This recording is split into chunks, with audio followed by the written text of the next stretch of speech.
Welcome back to Northern Perspective, everybody. I'm Ryan. I hope you can hear me. My wife is going to tell me very soon if you can hear me.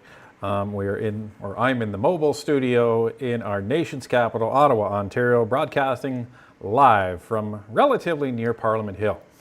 And due to the layout of the hotel, we make do, don't we? So I'm going to try and look at the camera as much as I can when I'm in this view, but we're not going to be in this view very long. So that's great. And my wife says sound is good, so that's all I'm going to listen to because I'm supposed to listen to my wife, right? Anyway, not going to lie, I am pretty tired. I'm pretty tired. It's been a long day, been a interesting day, but before we get into anything that happened today, today is a very significant day, as a lot of people know. It is October 7th, and this is the anniversary of the terrible, terrible atrocities that happened in Israel. And unfortunately, many people lost their lives. Many people were taken hostage. Some people passed away since then. And we are just really, really pulling for the release of the remaining hostages. And I think everyone can agree, everybody would like to see this come to a swift and peaceful resolution. So I just wanted to take a minute to acknowledge the people that lost their lives and the families of those that have lost their lives on all sides of this. So I want to make sure that we acknowledge that. Next, I want to get into the live stream rules for tonight. So Tanya already posted them in chat, which is great, but no selling, no soliciting, no spamming, and no swearing. Those are the 4 S's for Northern Perspective, because we do have a under 18 audience, and we want to make sure that this is as clean and as accessible as possible, because we want our younger generation to get interested in politics. We want our younger generation to learn about politics, and what better place to learn than on Northern Perspective. So that's great. There's one more that I'm forgetting somewhere. There's another rule. Oh yeah, respect each other in the show. Respect the platform, respect each other, and respect the chat. And please, please, please listen to the moderators. So Tanya is moderating tonight, and she means business when she moderates. So let's just make sure we keep it clean and listen to our mods. Don't forget to hit the like button on the way in. Kick your feet back. Put up your feet. Grab your beverage of choice. Grab your snack of choice. I, however, cannot have my snack of choice because that would make for poor commentary. But we're back to committee again, folks, and a lot of you we're looking forward to getting back to committee, and we're going to be having 3 committee live streams within the span of a week. So hope everybody's getting their fix.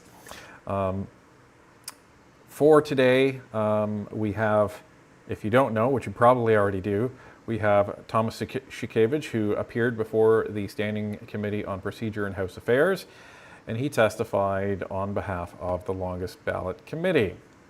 I don't think he volunteered to go there. I'm pretty sure he was called to go there. But before that, we were actually notified via the Parliamentary Petitions House that something else happened in the House. Let's take a look.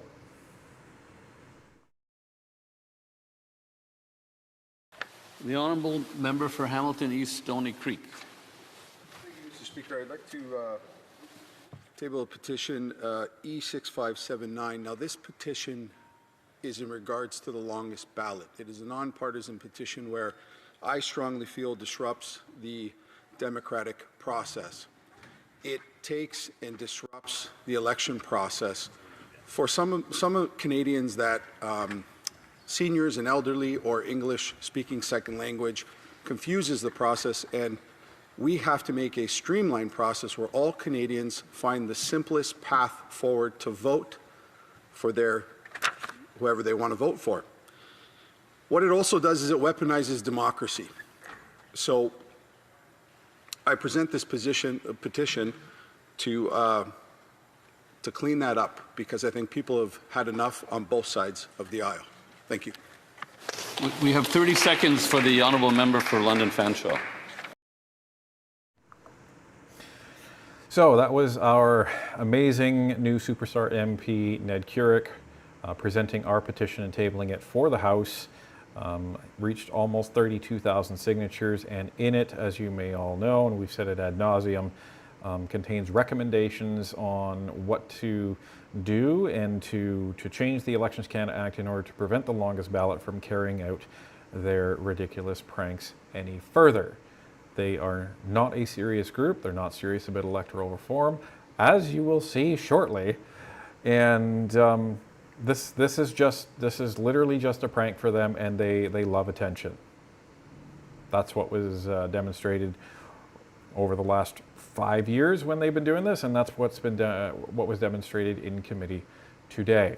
So, just to remind folks, if you're new to committee live streams, there is no question period on committee live streams, and we'll only be addressing super chats and member comments just to keep the stream moving, because streams can end up going fairly long if they are committee live streams. So, I do want to get through this because this is not the most comfortable chair. This is not my chair at home, but we make do. We make do. Before we get on that, if you hadn't heard, Chris Barber and Tamara Leach were sentenced today. Chris Barber, if my memory serves, received 18 months conditional sentence for the charge of mischief, and an extra 3 months for the charge of defying a court order.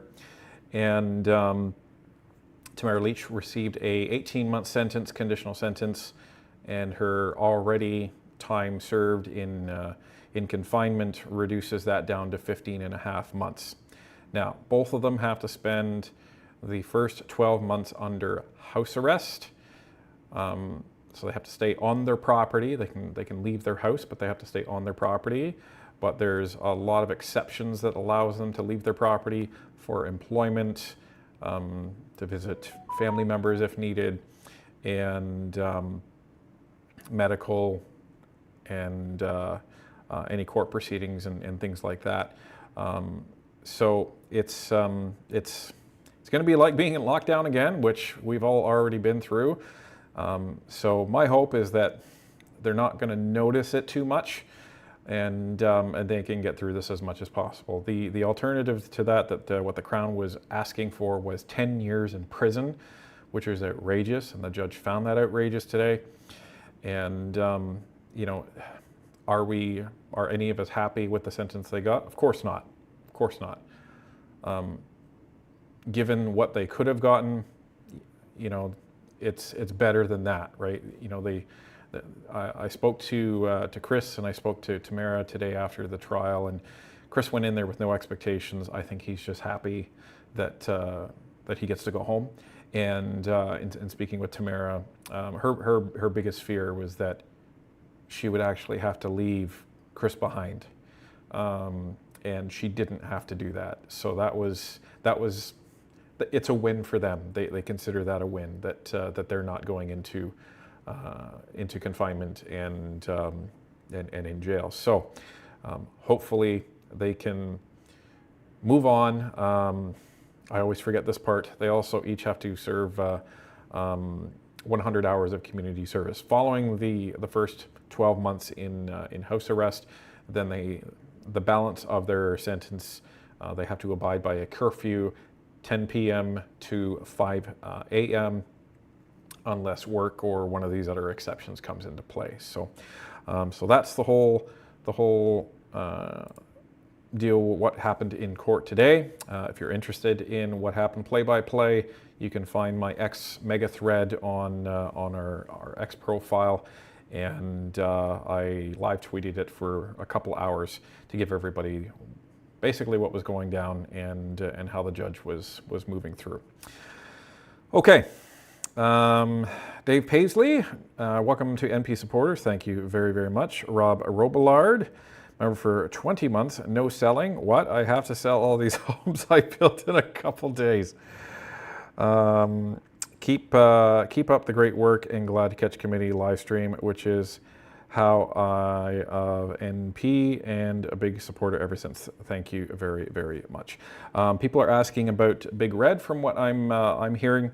So the issue of Big Red, which is Chris Barber's Big Red truck, has not been resolved. The court has not concluded proceedings on that, and that will continue in November. That's what Judge or Justice Perkins McVeigh conveyed today, and let Chris Barber know. The good thing is Chris Barber doesn't have to come all the way back to Ottawa in November. He is able to attend remotely. So the issue of Big Red is ongoing, folks. So we will see what happens in November. Gordon Meir dropping 10 memberships. Thank you very, very much, Gordon. Much appreciated. If you happen to get a membership donated to you tonight, please make sure you thank the person that gave it to you.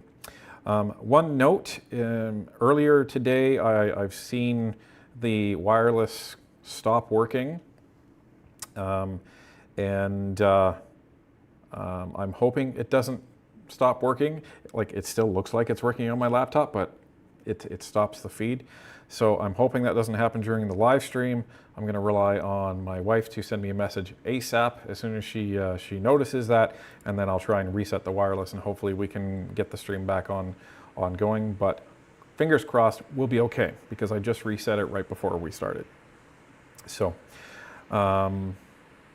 anyway, Collectibles asking me, Pat King. Pat King's almost done his sentence. He's already been tried. He's already been sentenced, and he's almost done from what I've heard. So he was actually at the court hearing today. So Libby T dropping 5 memberships. Thank you very, very much, Libby T.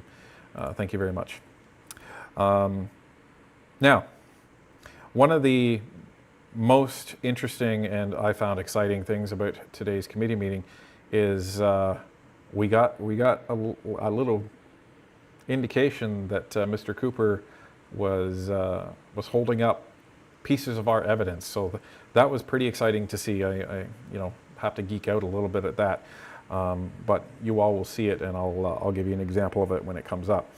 Will Kalchuk for $5. I just changed my ringtone. LOL, yours goes off. I was looking at mine. There you go. All right, folks. We're going to get started here. I'm going to start at the last bit of the second witness, who is a committee veteran. He is against the longest ballot. He's fairly balanced in his analysis and his answers, but I figured I would show you the last bit of his opening statement, because it's right before Thomas's opening statement, and it's kind of funny how this worked out. So let's flip over to here, and you can see the old Fox avatar of Tanya down there. So she's with me in spirit as well as in moderation, and we're going to get over to Proc right here, and let's get started, everybody. One final point. Canada has a history of monkey business on ballots, some funny, some not. In its heyday, the Rhinoceros Party, which you might recall used to field a lot of candidates, would do funny things like have a platform plank of an angled bike path across the country so one could coast from coast to coast. Very good, very funny. There are less funny examples.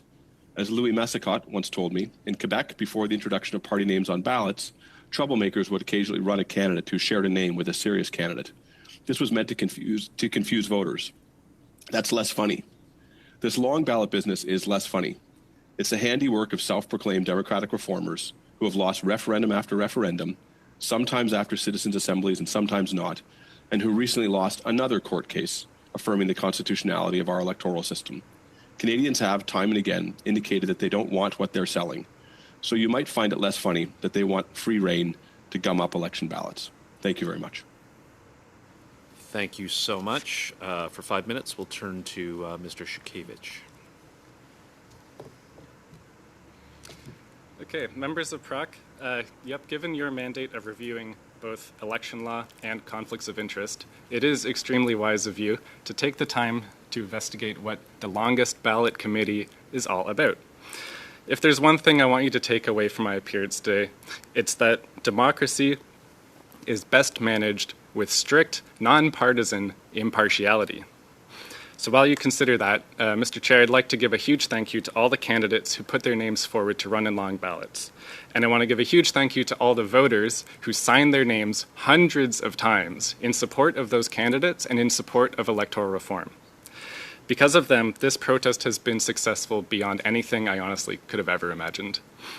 And now, clearly, we have the attention of politicians. Because I've been invited to Parliament today because they hear our message. They hear our shared desire for improving democracy. So I want to start with praise for two Canadian institutions. Elections Canada is admired for its professionalism and independence. We voters know that we are able to cast our votes and that everyone running the polling station is impartial and our votes will be counted fairly. Elections Canada is actually one of the most trusted government institutions in our nation, and that trust is deserved. Elections Canada is trusted precisely because it is nonpartisan and independent. The same is true of our electoral boundary commissions. In many places around the world, politicians actually decide their own districts. And what do? They gerrymander maps to try to lock in their own power. Canada wisely does not tolerate that. Instead, boundary drawing is the responsibility of independent commissions operating at arm's length from Parliament. So here's the problem. While ballot counting and boundary drawing are correctly protected from political interference, the rules of our election are not.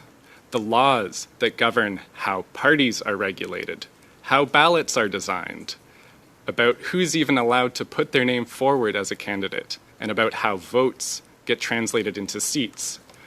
These laws are all still written and modified by you, MPs, with your partisan interests and with your careers actually depending on the outcome of each election.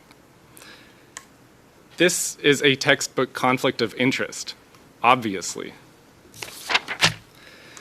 The longest ballot committee advocates that you MPs recuse yourselves from writing the rules of your own elections.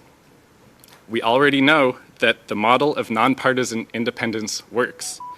Canadians would be well served by a permanent, independent, nonpartisan body to oversee the full framework of election law. This reform would also protect you as MPs. When you propose changes to election law, you are often met with suspicion, and rightly so. Even good reforms can be dismissed as self-serving when they are written by people who are perceived to benefit from the changes. By handing responsibility to an independent, nonpartisan body, voters could finally trust that the laws were written to serve the best interests of Canadians, rather than to serve the best interests of the ruling parties. The longest ballot committee is urging MPs to do the right thing and recuse yourselves from this blatant conflict of interest and establish a permanent, independent, nonpartisan body to oversee the full framework of election law. Thanks.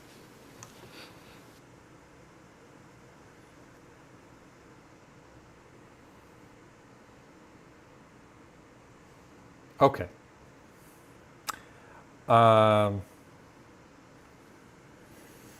So most of you have already picked up the vibe that Thomas came in with. Didn't come in a suit, didn't tidy his hair, didn't try and present himself with any credibility whatsoever. And he was smiling through the whole thing. So you picked up his smugness, you picked up his arrogance, and it's actually quite incredible, because what he wants allegedly. What he is saying should happen is that we should be asking for our elected people that are accountable to us in the elections.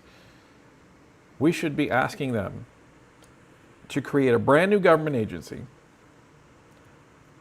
where there's people there that aren't accountable to us, and they get to decide everything that happens within an election. There's a word for that, and that's called dangerous.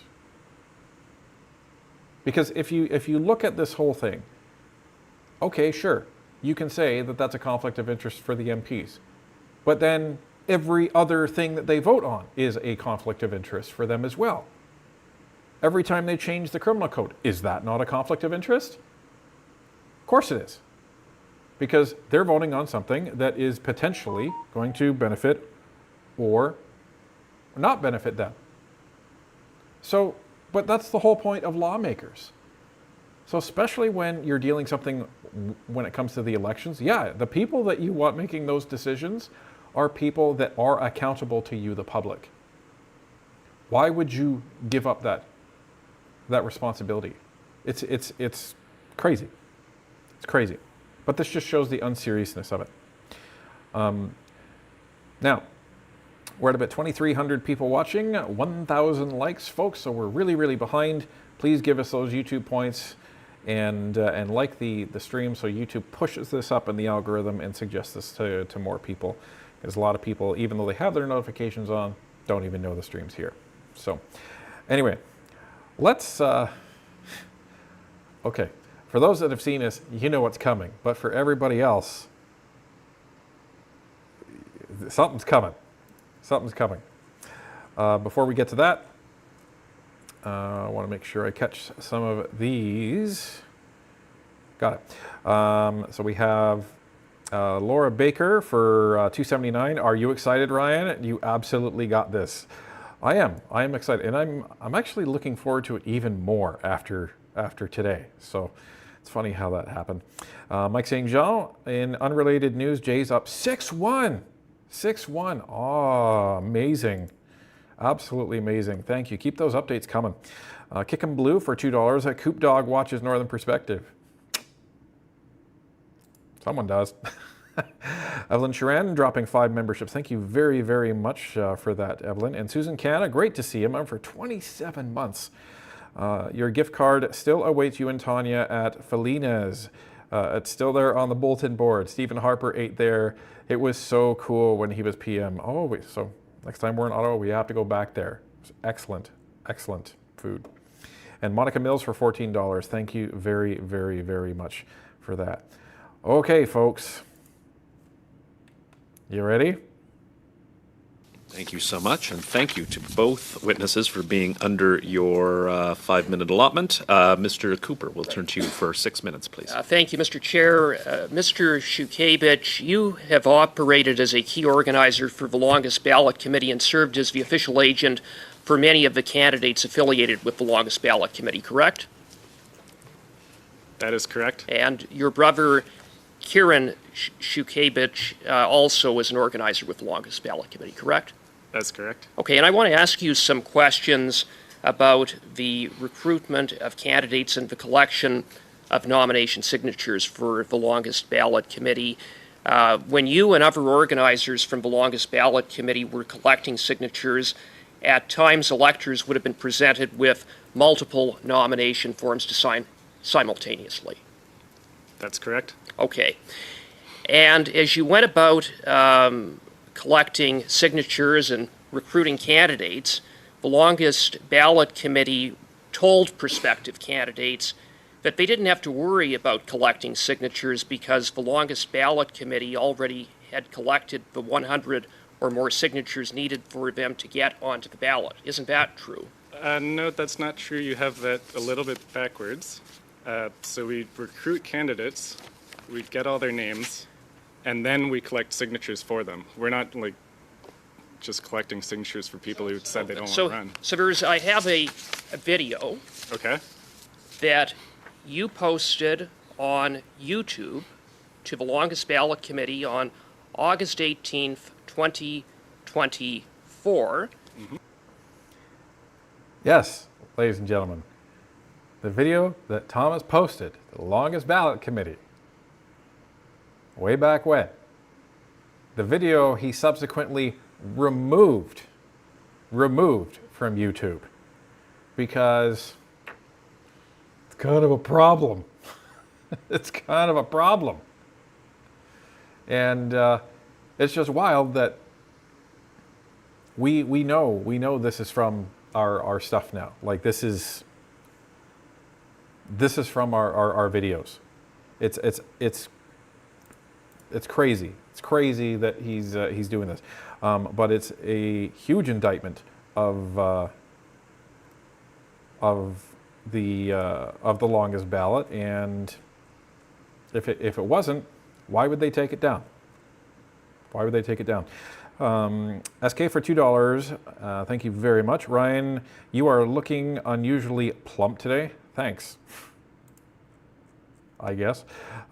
Susan Canada for $25, and it's a super sticker pair character dancing under a rain of confetti and taking his hat off to say, "You're amazing." Thank you very, very much for that. And side profiles will make anyone look plump, I imagine. Let's continue.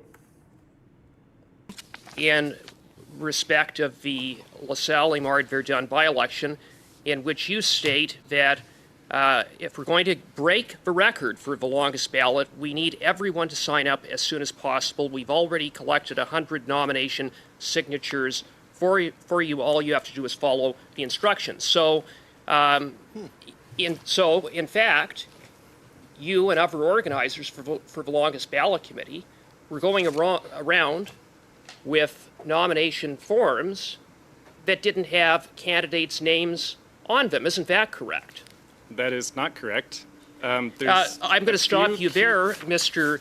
Shukevich, because I have a tweet that was posted by the longest ballot committee on January 22nd, 2024, of you, of Kieran, and of I believe, a Glenn McDonald.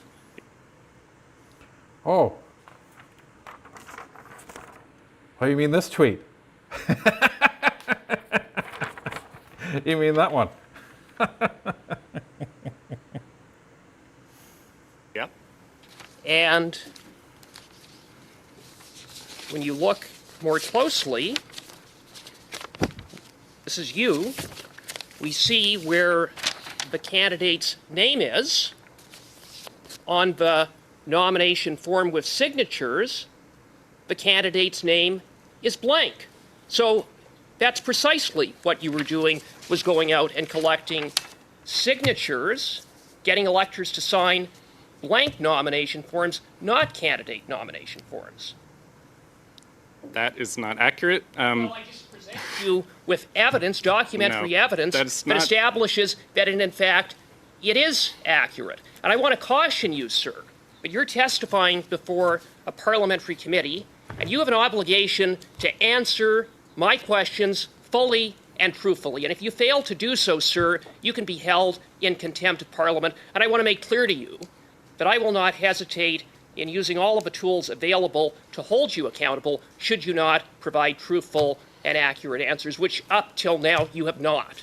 So I'm going to give you one last opportunity to confirm on the record that you went about collecting signatures from electors where the candidate's name was blank. That's what you did, right?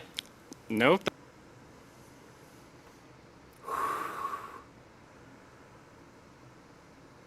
Gotta love Cooper. He is just such a pit bull, right? Such a pit bull. And he's like, look, right here. Right here.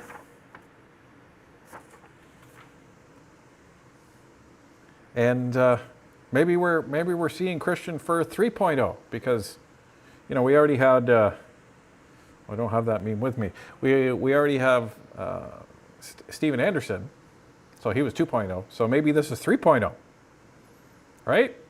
3.0. Maybe he's going to be summoned to the bar of the House and admonished in front of all of the entire nation. Wouldn't that be something, folks? Wouldn't that be something? Okay. A couple of pieces to get to. Evelyn Sharon, welcome back to NP Supporter. Thank you very much. Jim Brown for $2. He looks like a wannabe John Lennon. And Rusty Shackelford for $2. I can't wait for Thomas to come to my work jail. Yeah, come to work with Rusty. See what happens. And Evelyn dropping another 5 memberships. Thank you very, very much for that.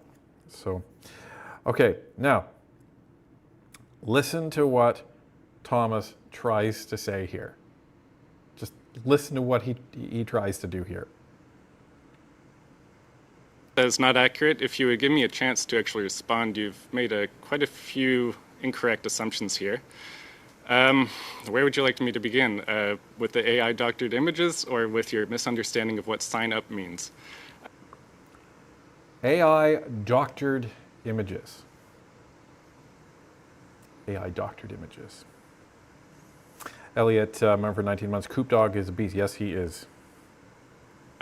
So in that video, when I say sign up, what I'm referring to is that these are candidates who have already expressed that they want to run. We then collected their signatures with the candidate name at the top. Obviously, that's the rule. It's not at the top. It was at the top. I was there. Yes, it was not and at the then top. when we say we already have your signatures, you need to finish signing up, that is referring to fill out your forms, book an appointment with the returning officer to do your declaration. This is very straightforward. You have it kind of mixed up. If you want to talk about those AI manipulated photos, I'm happy to do so. I don't have anything mixed up. What I have are Respectfully, you do have that a mixed up. YouTube video. If I can for a moment, Mr. Shakevich. Yeah. A position that members of Parliament are honourable, and to accuse a member of Parliament of doctoring images, I think you should tread very carefully in that. I don't know about these images, but I'm giving you a warning in terms of, I don't find it funny, sir. I don't think you should find it funny either. Mr. Cooper is correct in what Parliament can do, and perhaps you don't have respect for the individuals sitting at these chairs. Please have respect for the institution, the electors that put us here. So this guy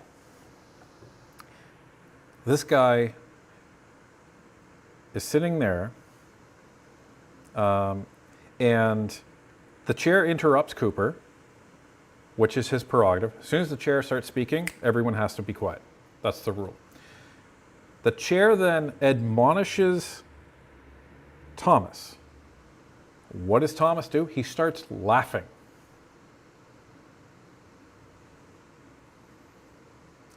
You want everybody to take you seriously. You want everybody to take the longest ballot seriously, and you're laughing in parliamentary committee when you are being admonished by the chair.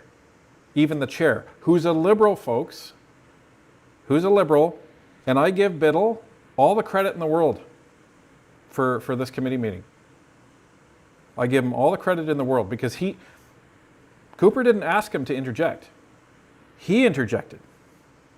He interjected because he saw a witness acting very inappropriately with one of the members. The opposing team, as it were. So people may have their opinions of Biddle in the broader sense, but when it comes to this specific committee meeting, I think Biddle did an outstanding job. I do. Because he didn't have to interject, and he did, right? He could have just let this go on, and Thomas can continue to disrespect Cooper in his questioning, but he didn't. And then Thomas starts disrespecting the chair by laughing. It's unreal, unbelievable. So it's crazy. It's crazy. Rusty Shackelford for $2. Here's your shovel, Thomas. Keep digging, right? And Dudu for $10. How can he say all the evidence is false when they are showing the evidence in the committee? When they're showing the evidence in committee, can he be that arrogant knowing he could end up in jail for lying? Yep, he can be. And Bob Maybe, welcome to NP supporter. So let's keep going. All right, Mr. Cooper. I think we stopped at about 30 seconds.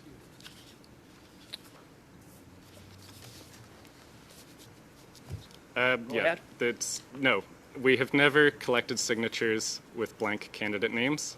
The Chief Electoral Officer has already testified to you that there's no credible evidence of any Chief wrongdoing. Electoral Officer in his testimony said that your committee initially got caught doing precisely just that. That was his testimony. Respectfully, Mr. Chair, that it was not his testimony. His testimony was that we collected without an identified candidate, which is true. We wrote all candidates were in the candidate field, and we got people to sign. We said, would you be willing to nominate any and all candidates? It was not That's Mr. what you Cooper. did. You just Thank admitted you. it. No. Thank you, Mr. Cooper. Thank you.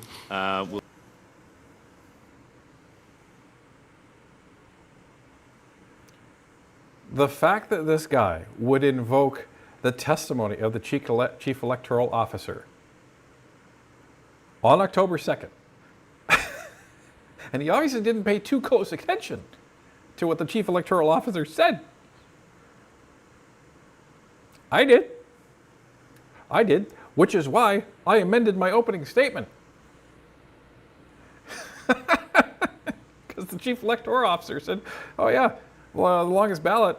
Yeah, we've received blank candidate forms from that before." As Cooper said, so you just admitted it. You just admitted it. Hello? This is not going to go how you think it's going to go. Kickin' Blue for $2. Well done, Chair. I agree. I really agree. And I think this is Bubble Avenue for $7. Yes, it is. Sometimes I wonder how far in life I'd be if I had the audacity of some people. Agree.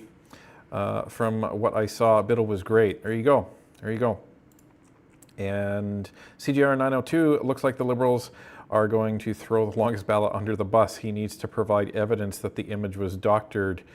And that's for $5. Thank you very, very much. Right?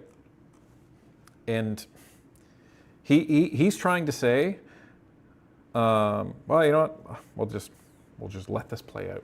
We'll let this play out. We are going to show you the questions and the answers from the Liberals to the other witness, because there is some good discussion here, and anyone who saw this earlier, I think you'd agree with me. And Dudu for $10, he is tripping over his own lies. Well, that's the problem, right? If you tell the truth, you don't have to have a good memory. We'll now turn to Mr. Lewis for 6 minutes, please. Thank you, Chair. I appreciate it. Thank you to both the witnesses for being here today. Professor Lowen, I'm going to start my questions with you. Ultimately, we're talking about protecting democracy, protecting our elections, which is something that's very important. So I know that you've done work with, well, as a professor in the Department of Government at Cornell, and also you've done work with the Canadian Election Misinformation Project. And I wondered if you can expand on how AI can be weaponized to distort democratic discourse. Do you believe that Canada's current legal framework is sufficient to address the risks proposed by AI-generated disinformation, misinformation during elections? And what specific reforms would you have in mind? Well, thanks very much for asking, Mr. Lewis. I appreciate the question very much. Let me just give you a quick insight, which is that Canadian election law has, and I spoke with this actually with the committee in November, so it's quite nice to revisit it. Canadian election law has over time restricted how much can be done by so-called third parties to participate in our elections. So we're talking about advocacy groups or unions or business associations to advertise and be active during political campaigns. The reason why we've done that is because we've sort of come to believe that political parties should be the principal vehicles through which our elections are contested. And this longest ballot committee is actually an interesting example of a group that's acting like a third party or maybe like a political party, but not putting itself into that regulatory framework. So that's something for you to consider. But Yes, it is something to consider, because that was one of the main points that we raised in the videos that we put out. Because if you're a registered political party, you're only allowed to enter one candidate per riding. They're not registered as a political party. Because they're not registered as a political party, they can enter as many as they like. Never mind the fact that they are operating as a political party. So it's a very good point by Mr. Lowen here. Got a couple super C's to deal with. We have doo-doo with for $5. There is a saying: the truth will always stay the same, and lies will always change. That's an interesting one. I'm going to try to remember that one. Thank you, Louise A. King for $5. So refreshing to see a good chair from the Liberal side, right? And Lee Busby for $2. The laughing makes me think he is scared. He either thinks he's either scared or he has no idea how much trouble he's in, and he's just like acting like a stupid kid. I don't know. Only he knows. And look what happens, folks. 700 more people like the stream, and we gain another 1,200 people. So keep those likes coming. We're still around 1,500 behind. Thank you very much. If you're just joining, please make sure you hit that like button on the way in. Much appreciated. the issue of AI and misinformation, I'll just give you the following intuition, perhaps. We regulate the participation of third parties through two things. One is we regulate how much they can spend as a way of trying to limit how much they can speak. So there are very strict spending limits on which individuals or how much third parties can spend and thus engage in speech. And the second thing we regulate is we regulate individuals. So we make individual humans legally responsible for what third parties do. The challenge with artificial intelligence is that it can bring the cost of communication down to zero. So the spending mechanism limit on third parties isn't as effective when the cost of doing something is approaching zero. That's problem one. And problem two is what you might call the agentic problem, that we're not far away from people effectively creating non-human agents who will perpetuate speech during elections.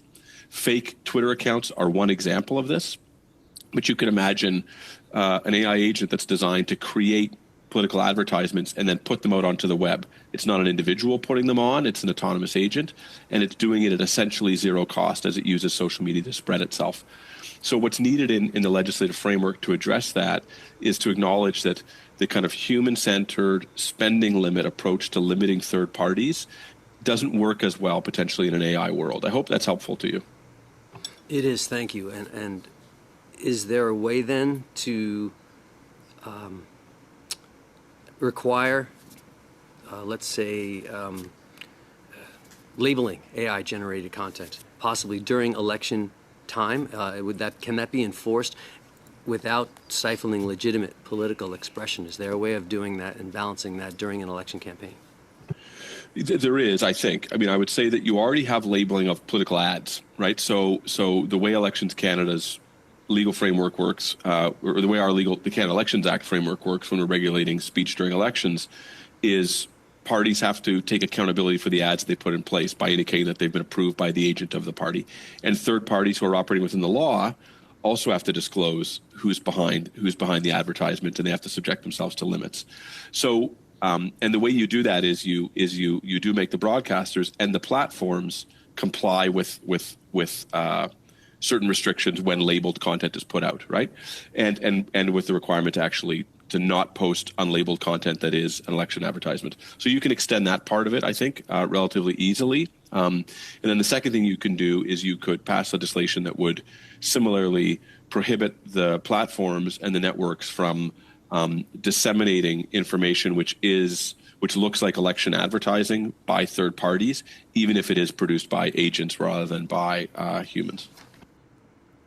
So the main thing that they're talking about here, just for those that may not know, is the effect of AI advertising. So as we've seen, you can put together a ad that has Mark Carney saying something that he didn't say, or Pierre Poilievre saying something that he didn't say. All these stupid, crypto fake ads that they try and scam everybody with.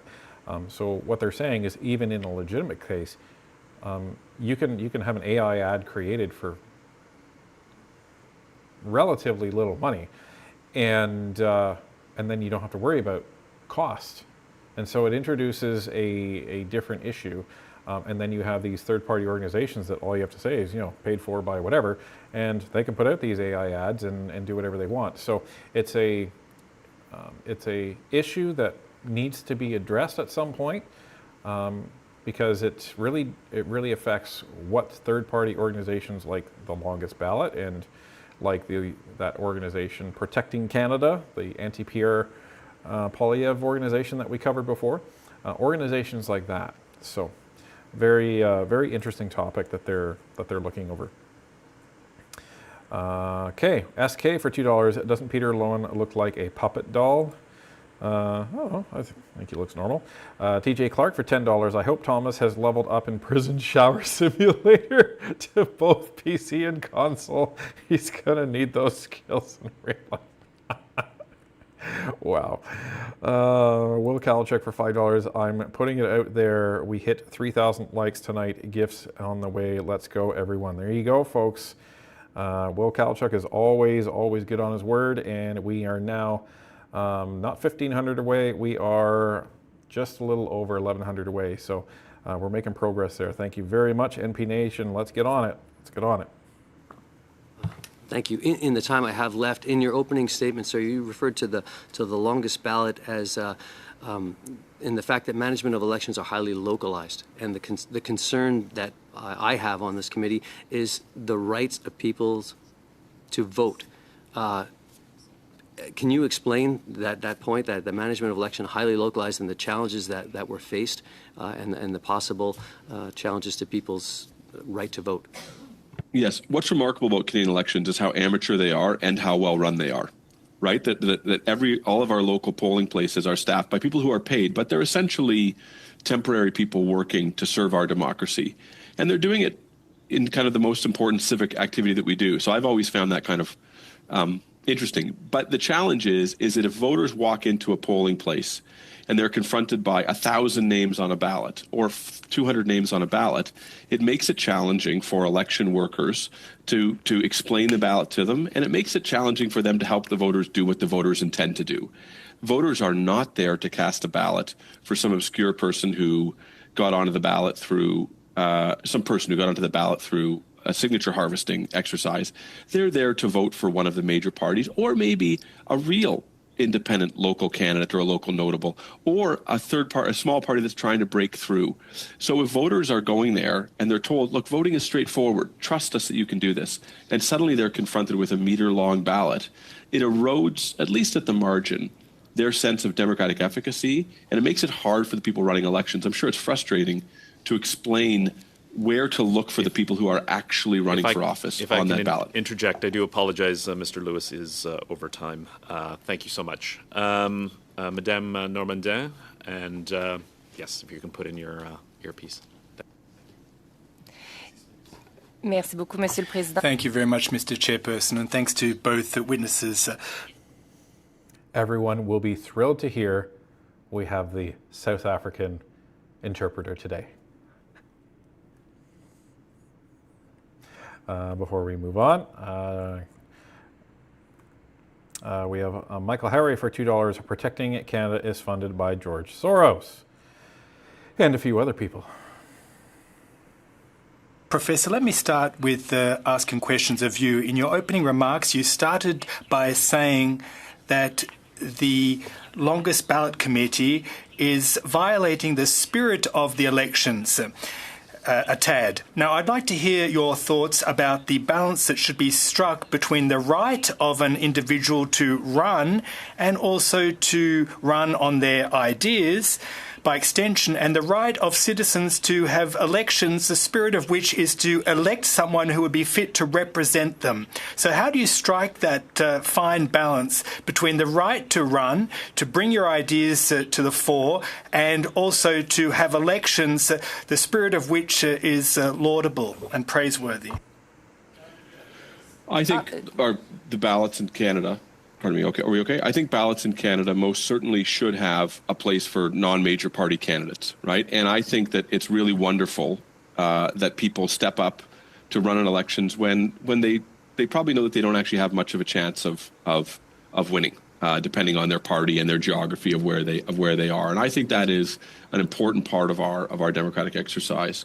Those are sincere people, and other people will often step forward because they're animated by some issue that really matters to them, and they want to express that issue. That's different than people who are not running to be a contestant in the election as their principal motivator, but who are instead running, really adding their name to the ballot because they want to make a larger point.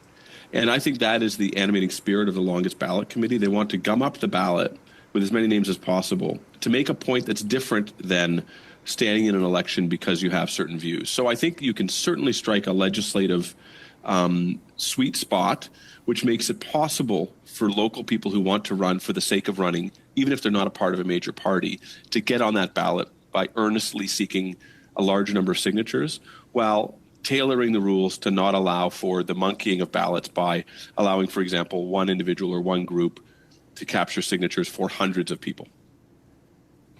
Merci. Et j'ai envie d'aller justement... Thank you. I'd just like to drill down on that issue of striking a balance that you just alluded to, the difference between bringing to the fore ideas and using the ballot as a pressure tactic. Now, you referred to the fact that there might be less serious candidates in any given election. I might...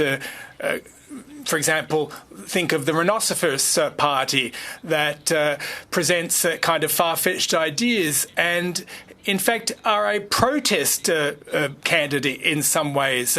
It's a way of casting a donkey vote. So how can one judge what is kind of a little bit funny and what is actually unacceptable and egregious in the context of an election?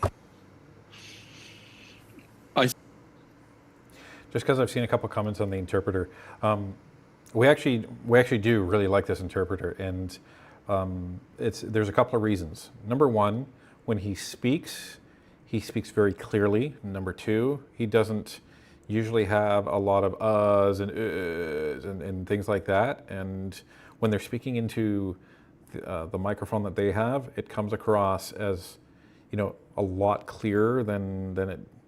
And closer than it does when the MPs are doing it. So when they do these kind of weird noises, you hear it more brutally, I guess is a word. But the other thing is, he will also try to incorporate the tone as well, and that's what a lot of interpreters miss. And it doesn't matter who's speaking. This gentleman, will try to incorporate the tone of either the witness or the MP or whoever it is. And that's something that we really appreciate, because you lose that so much when people are trying to speak and they're trying to make their point. Tone is half the battle when it comes to speaking, right? Like we see that in emails all the time. You can read someone's email and you can really, really misinterpret the tone. It could be an incredibly rude email, or it could be an incredibly polite email. But what is the tone of it? And sometimes it's hard to tell. So that's a couple of the reasons that we really like this guy. Let's take a look at some of this stuff. Okay, so we have Ken Bowers for 10 Northern Perspective memberships. Thank you very, very much for that, Ken. Much appreciated. And we have Todd Forbes joining as an NP supporter. Thank you. Carol Riom for $5. Peter Lowen makes LBC guys seem even more childish and ridiculous just by comparison. So glad they had them at proc at the same time. Right? This guy's coming across very professional, suit and tie, even though he's on a Zoom call. So it's a massive contrast. Meanwhile, you have the littlest hobo standing there. Will Kalachuk for $2. Love this moderator, probably the interpreter, but yeah. And Autistic Avenger for $2 reminds me how. Remind me how a membership discounts your merch. So if you're on NP Supporter Plus, then each month you get a 10% discount on one item, I believe. And here we go. I think it's a great question, and I think like many things, you know it when you see it. So let's contrast the Rhinoceros Party in its heyday with what's going on here. The Rhinoceros Party would run candidates across the whole country. They would do the work of getting a single candidate on the ballot. Then they would put out a platform which was rather satirical and funny, putting up a wall to keep killer bees from coming from the United States, or removing the Rocky Mountains so you could coast from coast to coast on a bicycle. All these ideas are funny, and I don't think that they ever impaired the ability of other voters to cast ballots to find their candidates. But this is something different. This is not even about the idea of elections. This is a committee which believes that we should have a different electoral system, despite constant demonstrations that Canadians don't want that, and constitutional affirmations that our electoral system is democratic. And because they're not getting it, they've decided to essentially gum up our electoral system at the level of the ballot. So I guess part of the distinction here is that it's having a material cost on how ballots are designed and experienced, and it's not actually about the election, is it? It's not actually about making fun of the process of whatever election we're in or some particular issue. It's about gumming up the process, and that just strikes me as perhaps something different than being a satirical candidate out to get a laugh. It's interesting because Lowen there is actually suggesting that there's something malicious about what they're doing. And you can argue that there is. You can argue that they're deliberately intending to impact the system. Now, we've demonstrated that there is extremely strong ties, if not outright being a front, for the Marxist-Leninist Party of Canada. So, is there something nefarious going on?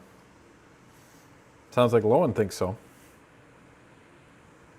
Okay, we have Sid Swain for $20. Thank you very much, Ryan and Tanya. Thanks so much for what you do. You are providing a service that legacy media has failed miserably at, and has never even tried, to be honest. So, and our Dark Star for $7. There's a really good interpreter lady in the House of Commons too. She gets the tone quite well. Yes, absolutely, there is. I wish I had a name for her. Maybe we should start naming these people if we can't find out what their real name is. But Tony suggested I try and find the South African interpreter guy. Maybe he'll be in my committee and I can tell him he has a fan club. Anyway, let's continue. Justement, considérant que l'idée... Considering that the idea being floated by the longest ballot committee is to have electoral overhaul, could one, for example, create a party for electoral reform and run or field a number of candidates in certain ridings for the 45th Parliament, for example? That's a great party platform to run on if you think it's an important issue that will then be taken up in Parliament. I don't think you'll win, but sure, someone could try to start that party. Et à ce moment-là, est-ce que ce serait une façon peut-être... So, in that sense, would that be a good way of taking the pulse of the public to see what demand there is for electoral overhaul and how well such a party could perform? Given that the general public really doesn't have a real sense of the views that are being touted by the largest ballot committee. Yeah, I think if a party wants to test a single issue, an election is one way to do it. And if a party wanted to run purely on electoral reform, they could give it a go. It would certainly be a more sincere effort than this one. Jackson, 5 minutes, please. Back to the Yeah, Conservatives. thank you, Chair. Just to confirm with you, Mr. Shukevich, in your submission to the committee, it said that whoever wrote the submission, I'm not sure if that was you, said that they watched the testimony from the Chief Electoral Officer last week. So just wanting to confirm if that was you that authored that document or not, and did you watch the Chief Electoral Officer's testimony last week?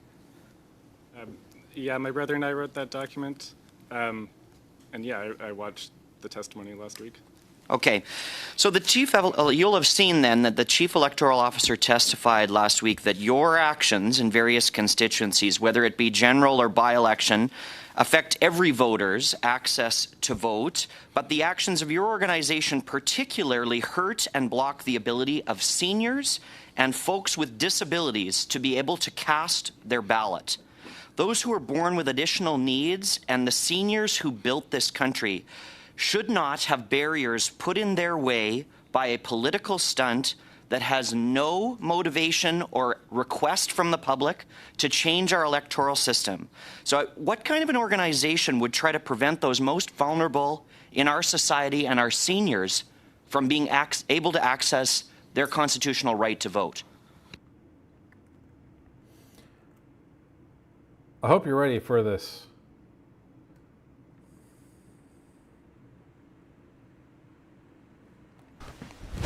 Emotional damage.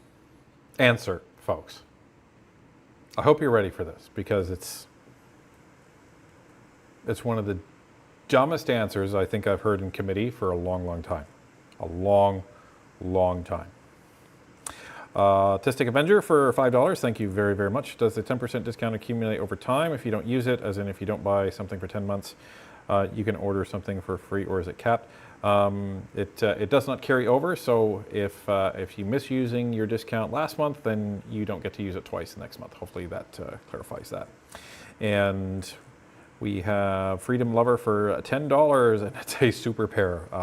Love it. Absolutely love it. Okay. What type of organization does this? What do you have to say for yourself? Yeah, Mr. Chair, that's a great question. So as we all know, the design of federal ballots is prescribed by the Election Act, which is written by you MPs. So I'm not aware of any documented cases of people actually being prevented from voting because of too many candidates. I am aware of existing accessibility concerns surrounding the voting process. The Canadian National Institute for the Blind gave a series of recommendations to this very committee on improving accessibility when Bill C-65 was being discussed. I would point out that none of their recommendations have been implemented by you, and I would also point out that none of their recommendations involved arbitrarily restricting citizens' rights to run as a candidate. So I'm not an expert on accessible ballot design, so I would suggest that you talk to the disability advocates for that. So let me interpret that and translate that. My answer to your question is it's your fault. It's not my fault, it's your fault. You designed the ballot, so it's your fault. And I'm not an expert on this, so go talk to somebody else. What the hell are they thinking over there? Like, really? That's your answer? Not my problem, your problem. It's unreal. Like this is the answer of a child. I take no responsibility for my actions. It's your fault.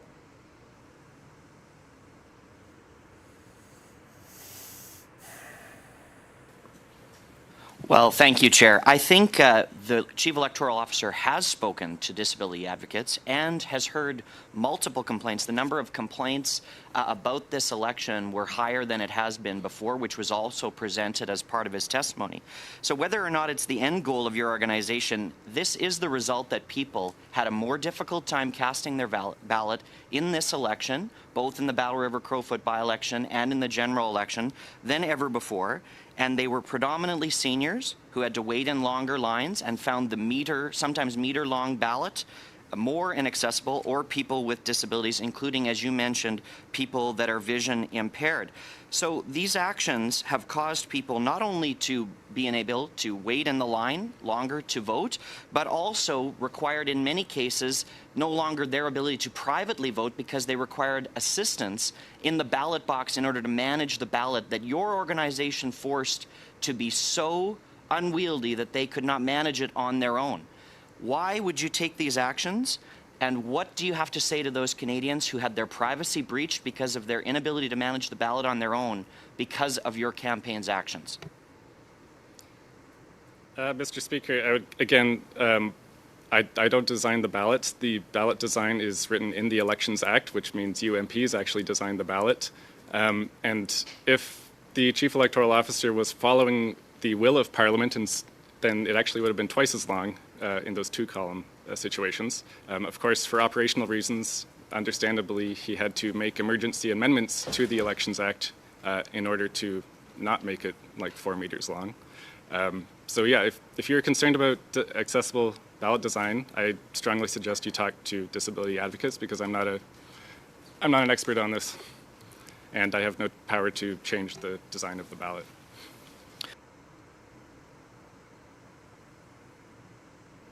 Insufferable.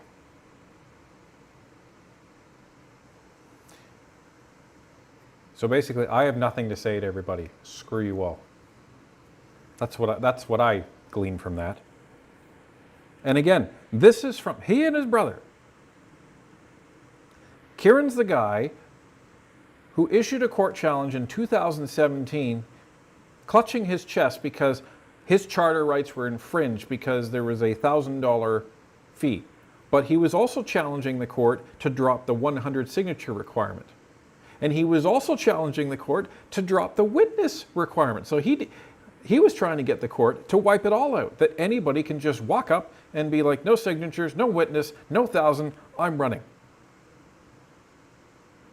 And you're trying to say that infringed on your charter rights. Meanwhile, you guys are doing this, and you think it's some big frickin' joke.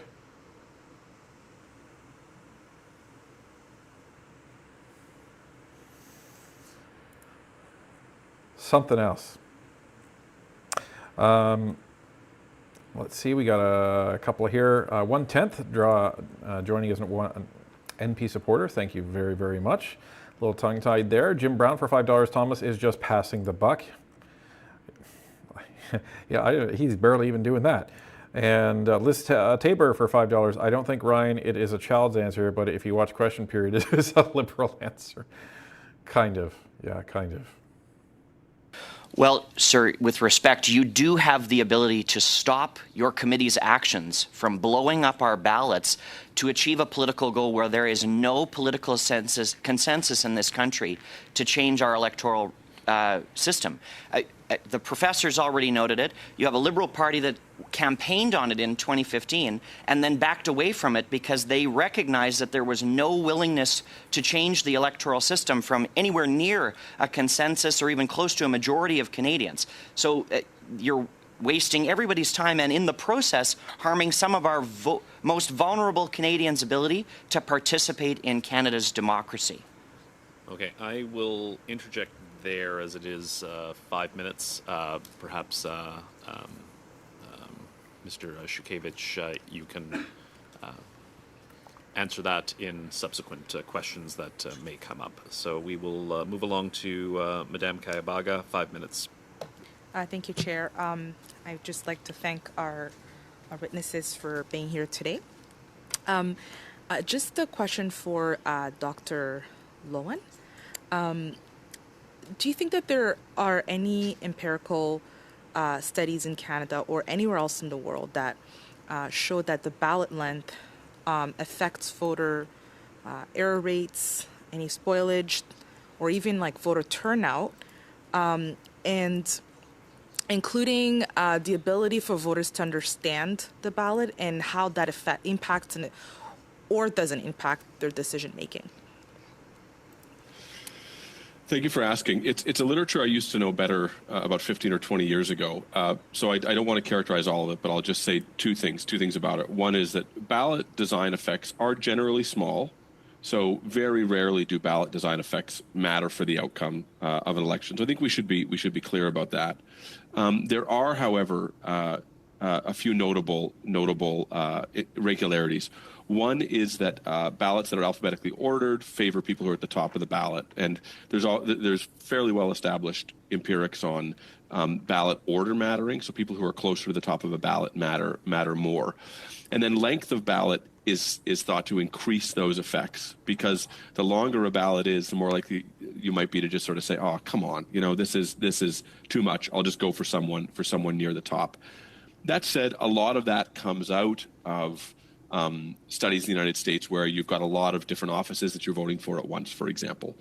The most, of course, notable case, right, was that there's pretty good empirical evidence that in Palm Beach County in 2000, Al Gore or Pat Buchanan won that county because of the ballot design, and they had a so-called butterfly ballot, which opened up like this, and it was unclear which person you were voting for on which side of the ledger, which is kind of a famous example of how a ballot design can lead to unintended effects. But the long story short is, I think the effects of this would be small, but the frustration for voters could be real in having to confront a ballot of hundreds of names, which we've never really seen before in Canada. And just a quick question on that. What kind of reforms do you think would sort of bear, the lengthy ballots, especially if they're impeding someone's right to vote and to understand the ballot and the kind of impacts that they may have on that decision making?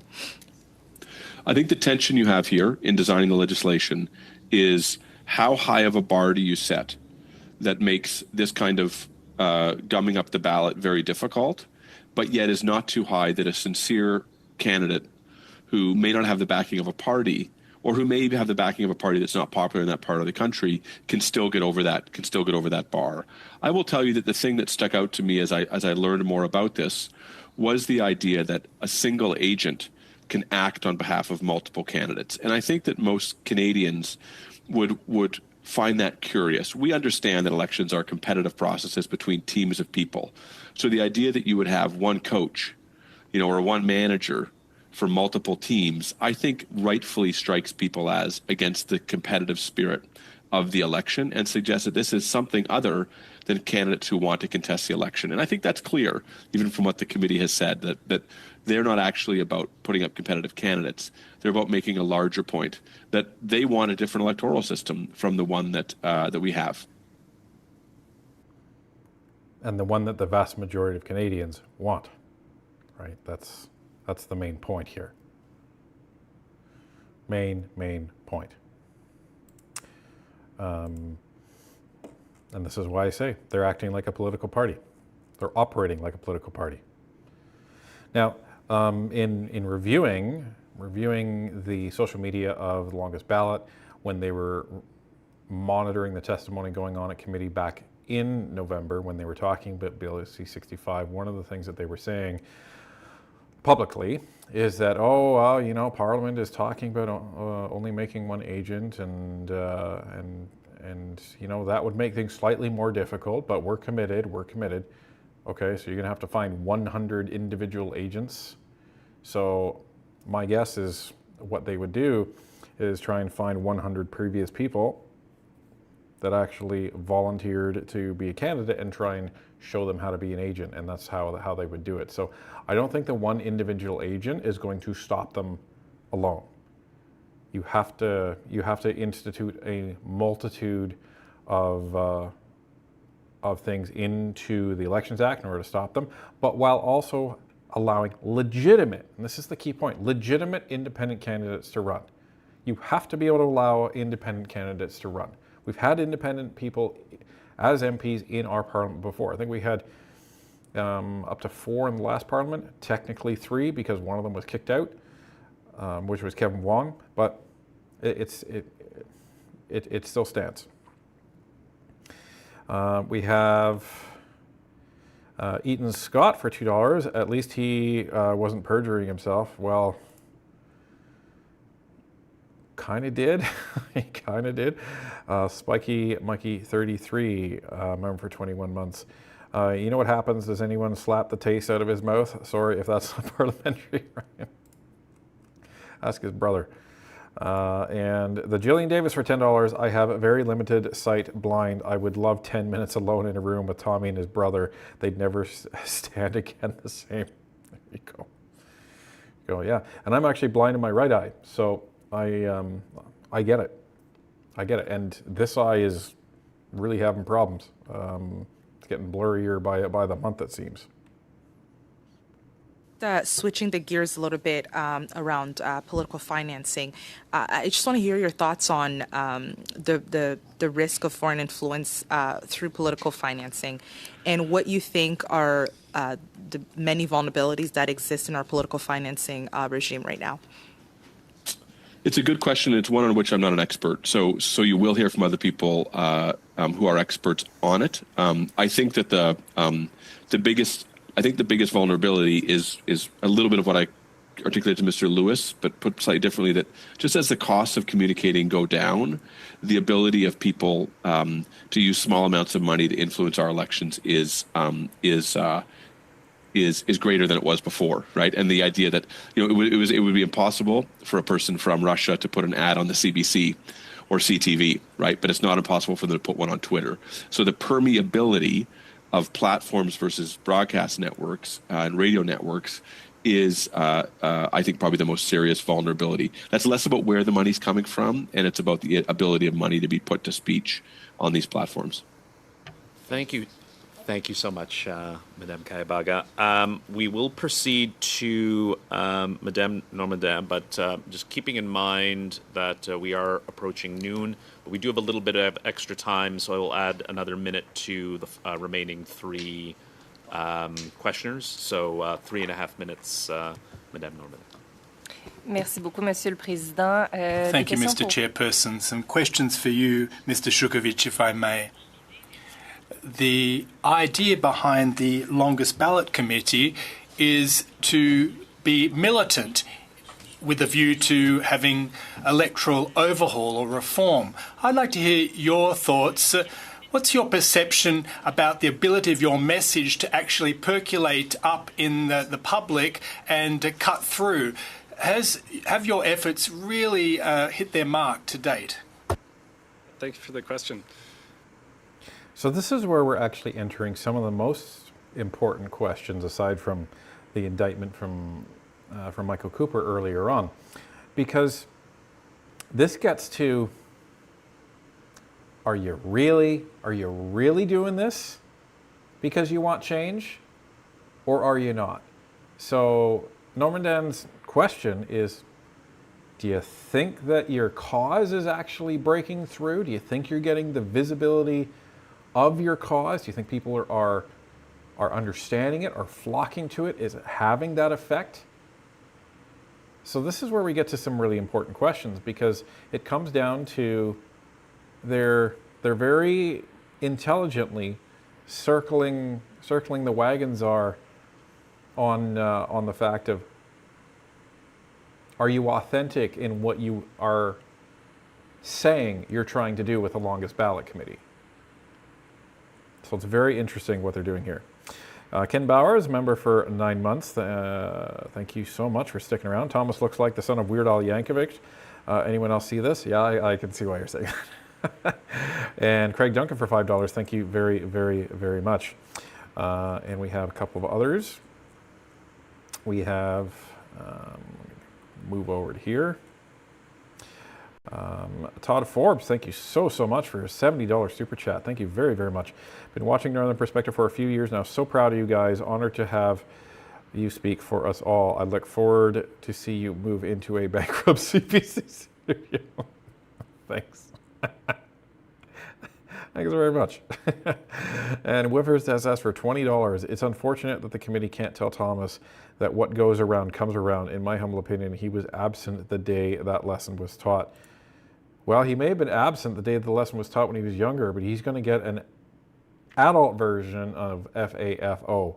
That's for sure. And Peter G. Druchek, member for 20 months. Thanks a lot for sticking around. I'm a bit late, but I'm taking it that you are taking notes on this for your time on Tuesday. I'm sure you'll own it in committee. You can assume correctly. I've been studying a lot, so. And Leaf Busby for $5, interfering in a democratic process as a form of protest isn't a right. It doesn't fall within the framework of what's seen as legal protest in Canada. 100%. This is not a protest. This is what we keep saying. 100%. It is not. And Sid Swain for $20. Thank you very, very much. I think your earlier podcast connecting them to Marxism is really at the root. He doesn't want electoral change. He wants complete change to communism and attacking our democratic process, right? Because if you eliminate the democratic process, guess where that leads you? Mr. Chair, I think me being invited here is pretty good evidence that we've been very successful. We get lots of media attention, and just at a basic level, whenever I talk to someone and say, hey, did you know politicians write the rules of their own election? They say, oh, that's stupid. So it clicks with people right away. It's very obviously a conflict of interest. Je vais reformuler ma question. I'll reformulate my question, take another stab at it. Folks are aware of the existence of the longest ballot committee, but in your opinion, do they really understand the message that you are championing when it comes to electoral reform? Yeah, I think people do understand the message. It's very straightforward that politicians are obviously in a conflict of interest when they are in charge of writing the rules for their own elections. Sorry. It's a very simple message, and people understand it and generally agree with me, unless they have partisan interests. Unless they have partisan interests. He's basically trying to say, the establishment's against me. That's what that is. Like, we have a bias, but we don't have a partisan interest, and pretty sure we don't agree with you. We don't even agree that you're authentic in what you're saying. And you're avoiding the question. Even being interpreted. I think all of us understand the question is, do you think people seeing your stupid stunt are saying, hey, that sounds like something I want to get behind? I don't think so. Je comprends qu'une des façons Now, I understand that one way of determining this by your presence here today. What are the other indicators as far as your message cutting through and percolating up in the public?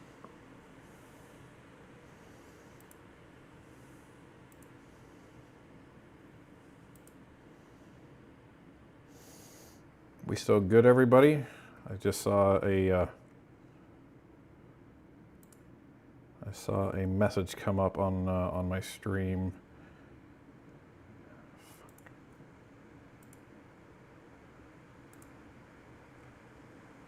I think we're good. I think we're good. Okay. Yeah, like I said, we get a lot of media attention. It's really great. We get a lot of candidates putting themselves out there and doing media interviews. We've got international attention for the first person to get 0 votes in history, so that was very cool. We get lots of positive messages. People are always happy to see what we're doing, and they want to join next time. So yeah, I think it's been very positive, and people really resonate with the message that politicians shouldn't be in charge of the rules of their own elections. Au risque de me répéter, vous l'avez mentionné. At risk of repeating myself, you mentioned that one way of determining or calculating the success of your organisation is by way of your presence here today. Do you really get the sense that your presence here today is tangibly contributing to your demand for an overhaul of the electoral system? Or on the contrary, are you in fact discrediting this issue, which is in other respects legitimate and quite praiseworthy? So like I was saying, people with partisan interests obviously don't want to hear that the election laws should be decided by non-partisan bodies. It's great. I get to you people are in charge of the Elections Act, and I get to be right in here in front of you and telling you, yeah, maybe you shouldn't be. So yeah, no, this is very positive. Merci beaucoup. I'd like to thank Madame Normandez. She is always on time and keeping track of the time. Something for all of us to strive towards. So, merci beaucoup. Mr. Calkins, for 6 minutes, please. Well, thank you, Mr. Chair. I always appreciate hearing from Canadians, particularly those who think we shouldn't have politicians making laws. They think that other people should be making laws other than people who are actually elected and accountable and re-accountable to the electorate. I fail to see the logic, to be quite frank with you, given the fact that, as my colleague Mr. Jackson said, even when the Liberals had a majority in 2015 to 2019 and proposed electoral reform, the Canadian public actually, through their elected representatives, decide whether or not something is going to be palatable. And that's how we actually go through the sausage-making effort of making laws, regulations, including laws regarding our elections being at this particular committee. Anybody with a basic understanding of a civics class would know that. But I want to ask my first question to Mr. Lowen. Did you see what he did there? Did you see what Calkins did there? It was brilliant. Absolutely brilliant. He completely indicts Thomas's position, gives him a backhand insult that anyone with a basic level civics class education would understand this, and then says, but I'm not going to talk to you, I'm going to talk to Lowen, prohibiting Thomas from responding to him. So he doesn't even allow him the opportunity to have any sort of retort. So that was absolutely brilliant by Calkins to do that. So committee veteran right there, Mr. Calkins. Well, Kalchak for $2, living in a fridge, I would throw it out. Okay. And we're 330 likes away from Mr. Kalchak's gifts that he is going to drop at 3,000 likes, folks. So we're almost there. Let's bring it home the rest of the way. And we have Austin Gauthier, member for 22 months. Mine is still good. I'm looking forward to watching you in committee. Where would the best place and time to catch the committee stream be? Well, you're going to have two options. If you want to watch it literally live as it's happening, you can watch it on Parleview, and you can do that at 11 a.m. Otherwise, you can watch it later in the evening, because after I'm done committee, I'm leaving Ottawa, busting it home, and then we're going to live stream and comment on my own committee appearance at 9 p.m. on Thursday evening. So you have those two options. So you can do one, the other, or both if you really want to. So, and we have Peter G. Drutek for $5. Thank you very much. He must have learned from the Liberals on how to avoid the questions. Wisdom has been following him. He just hasn't stopped to embarrass it. Yeah. And William Barnes for $5. I can't believe how immature he is. He seems to think his purpose there is clickbait. Right? I think he thinks like this is, I've made it. That seems to be how he's approaching this. Oh, you've made it all right. You've made it in front of some people that can hold you to account. They can do some things. They can do some things. And we have Elliot, by the look at it, for $5. Get used to flicking that hair back, little boy, because you're going to be doing that a lot in the group shower. Jeez. There you go. And Tanya posting in chat where to actually watch the committee stream live.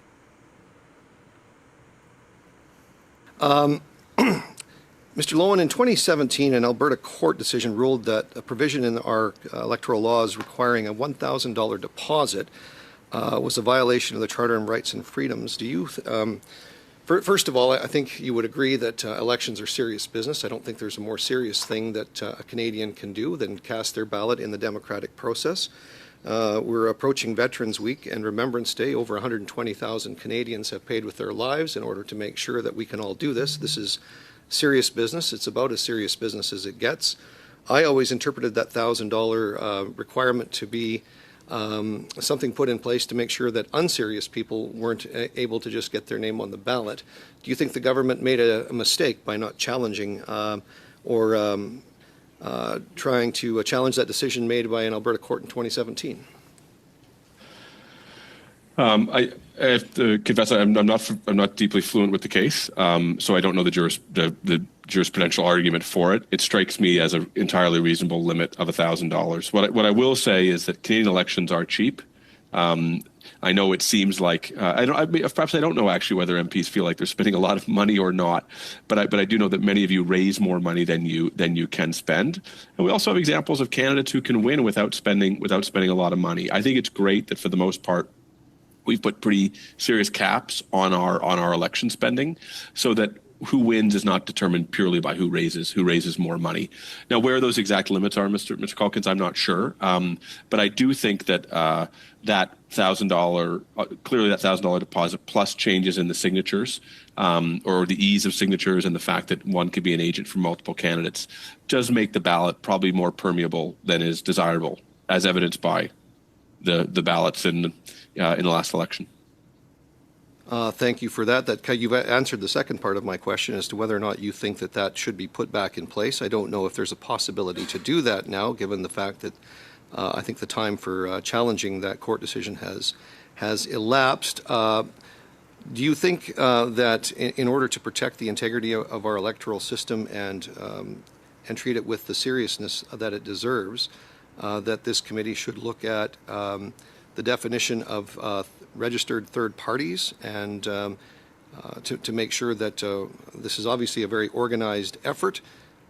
Is there anything that you would advise us to do with the definition of a third party? Yes, I mean, I think that I think this is critically important, and I'll note that your party has a history of being the least supportive of regulations on third parties. And I'm not saying it to score a point or anything, but I think I raise it, Mr. Calkins, to note that I think we've come to a consensus in the country, even among your party, that it's good to have elections contested principally among political parties without huge outside influence, and I think that's a good thing. And I actually changed my own opinion on it over time. So as the cost of advertising changes and as the tactics of third parties change, I think it is worth asking whether legislation is fit for purpose to achieve what the overall animating principle is in Canadian elections, which is that elections should be a conversation between parties and voters without the cacophonous entry of hundreds of other people into that conversation. Thank you very much. Now to Mr. Shushevich. All right, before we get to Mr. Shushevich, so interesting thoughts there, and I bet Mr. Lowen has no idea that it's Thomas's brother who is the guy that actually raised that challenge. And the more I look into the longest ballot, and the more I look at the history, the more it seems that the excuse for bringing that challenge was BS, wasn't real. And I think this was a whole roadmap. I think it was a whole roadmap to completely, as he says, gum up our electoral system. I think the whole intent of that was to get rid of all of the restrictions and then literally have thousands of people on the ballot. That's what I think. Because not even 2 years after he won that challenge, did he run again in an election? Of course not. What did he do? Starts working with the Rhino Party and went after Andrew Scheer. 2019. And then they haven't stopped since. This has nothing to do with first past the post. It has nothing to do with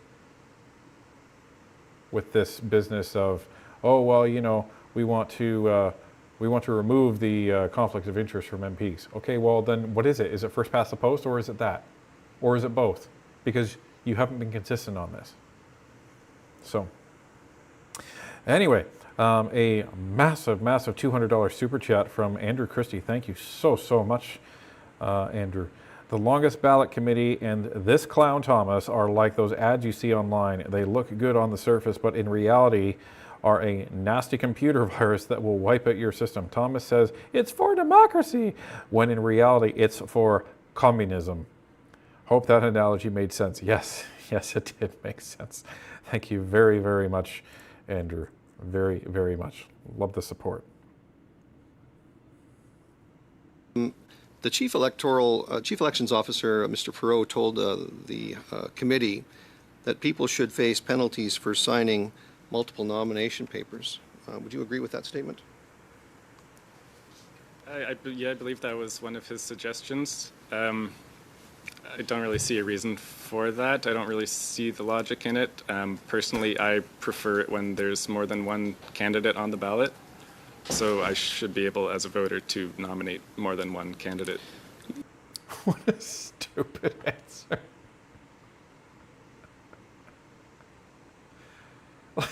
This guy. Well, personally, I don't see the logic in it. I don't see why he would want that. Now you're being obtuse. You're being willfully ignorant. You're either really dumb, which I don't think you're dumb, or you're being obtuse. So it's the second thing. I personally like to see more than one person on the ballot. You personally like to see 200 people on the ballot. Duh. Hello, Captain Obvious strikes again. Oh, come on! You're aware that Section 480.1, subsection 1, says every person is guilty of an offense who with intent mislead, falsely represents themselves to be or causes anyone to falsely represent them to be E, a candidate or a person who is authorized to act on a candidate's behalf. Would you agree that asking somebody to sign a nomination paper that has all candidates written at the top or no candidate's name would be a false representation under the Act? Oh. You mean that? Where'd you get that, Blaine? Where'd you get that? Love it. Absolutely love it. No, I'm not a legal expert, but I don't believe it was. Of course, the returning officer determined that that wasn't acceptable to be, like the candidates couldn't get accepted based on those forms, and so they were refused, and that's fine. Also in the Elections Act, Section 482.1, every person is guilty of an offense who obstructs or hinders or knowingly makes, either orally or in writing, a false or misleading statement to the Commissioner of Elections of Canada Elections or any person acting under his or her direction, while the Commissioner or the person acting under his or her direction is exercising or performing powers, duties, or functions conferred or imposed upon the Commissioner under this Act. So that's obstruction. Do you think any of the actions of your committee have actually obstructed and met the definition here for obstruction under Elections Canada? And have you been given any warnings? Have you been given any reprimands? And have you been threatened with charges by Elections Canada? Certainly not to any of those questions. I've never been reprimanded and I have no intention of misleading anyone. We have nothing to hide. We do everything by the book. We do everything by the book, except when I admitted we didn't do everything by the book. And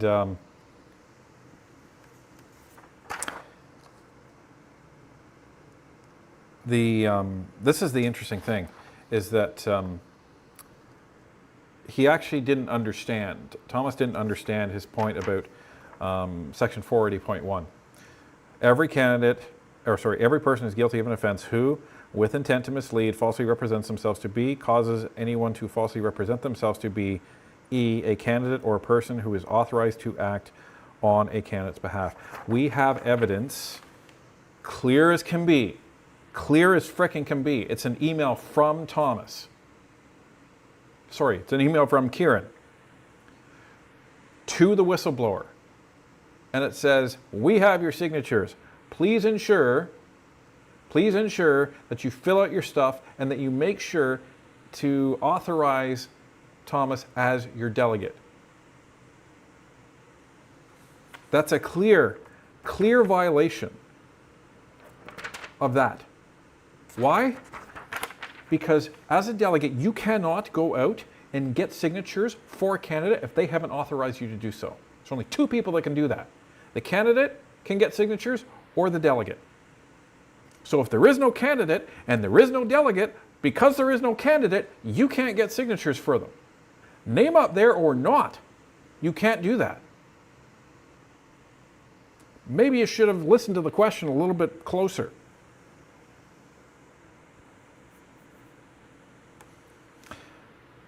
Here we go.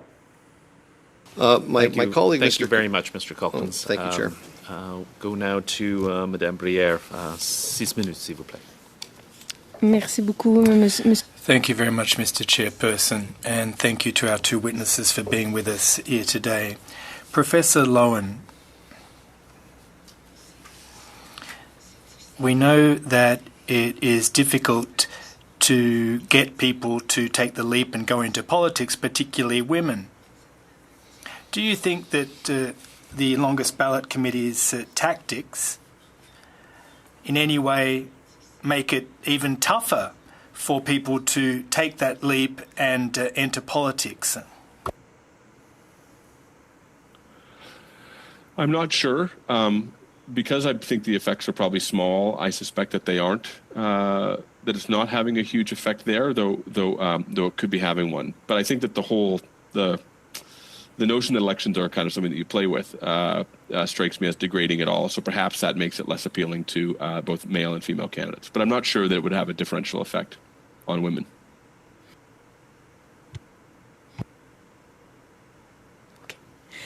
Thank you, merci.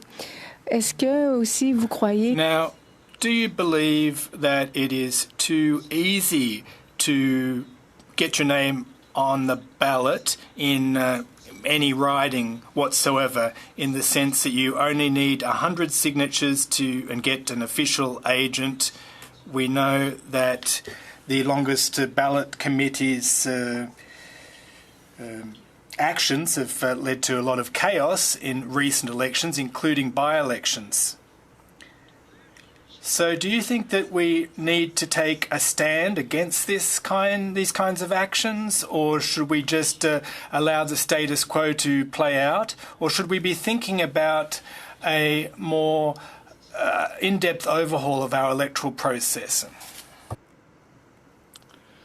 I think that it seems clear to me that the combination of 100 signatures plus allowing a small group of people, one person, two people, to harvest the signatures necessary to get candidates on is leading to ballots that are too long. Now, I guess the choice you have is whether you legislate against that directly, right, or whether you just hope that this goes away. And that's kind of a serious choice about what you want to spend your legislative time on. I will just tell you that in my professional opinion, I think it's hard to sustain an argument that this behavior is desirable for democracy. I don't think it's good that people are using the ballot principally for something other than putting up candidates in front of people. It's not a petition, and it's not a social media stunt. It's the presentation of people who want to represent other people in office and are willing to go out there and put their ideas to the test.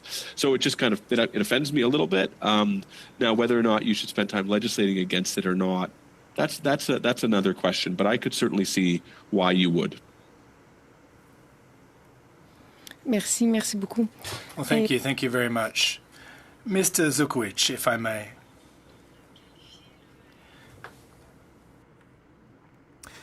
Now, one of the things I want to address is that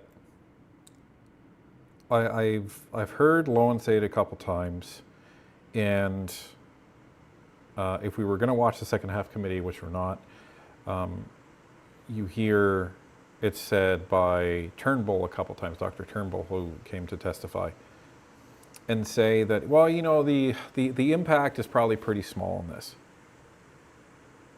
It really, really frustrates me hearing that. Because just because the impact of the long ballot is not impacting, like it's not making it difficult for every Canadian to exercise their Charter 3 rights, doesn't mean it's not a serious issue. we can all agree that our rights are very, very important. And if you are preventing somebody from being able to vote, something that our forefathers fought and died for, I'm sorry, but that's a serious issue. This is an all or nothing thing. Either every Canadian who's eligible should be able to exercise their vote without being impeded, or it's worthless. So for the people that are in committee and they're saying, well, you know, it's not affecting a lot of people, it doesn't matter. It's a Charter 3 right. It's something that should be very precious to anyone who lives in a Western democracy. The problem is, I think a lot of people have gotten so used to democracy and because it's all they've known in their lifetime, they take advantage of it and they think, oh, well, you know, whatever. Democracy has not been around for a long time. Let me rephrase that. It hasn't been utilized for a long, sustained period of time. It's relatively new. So stop trying to minimize the impact on people with disabilities, on seniors, and Canadians that have a lot of trouble with these stupid ballots. To Charter 3 right. It's your job to uphold it as the government. Okay, after that rant.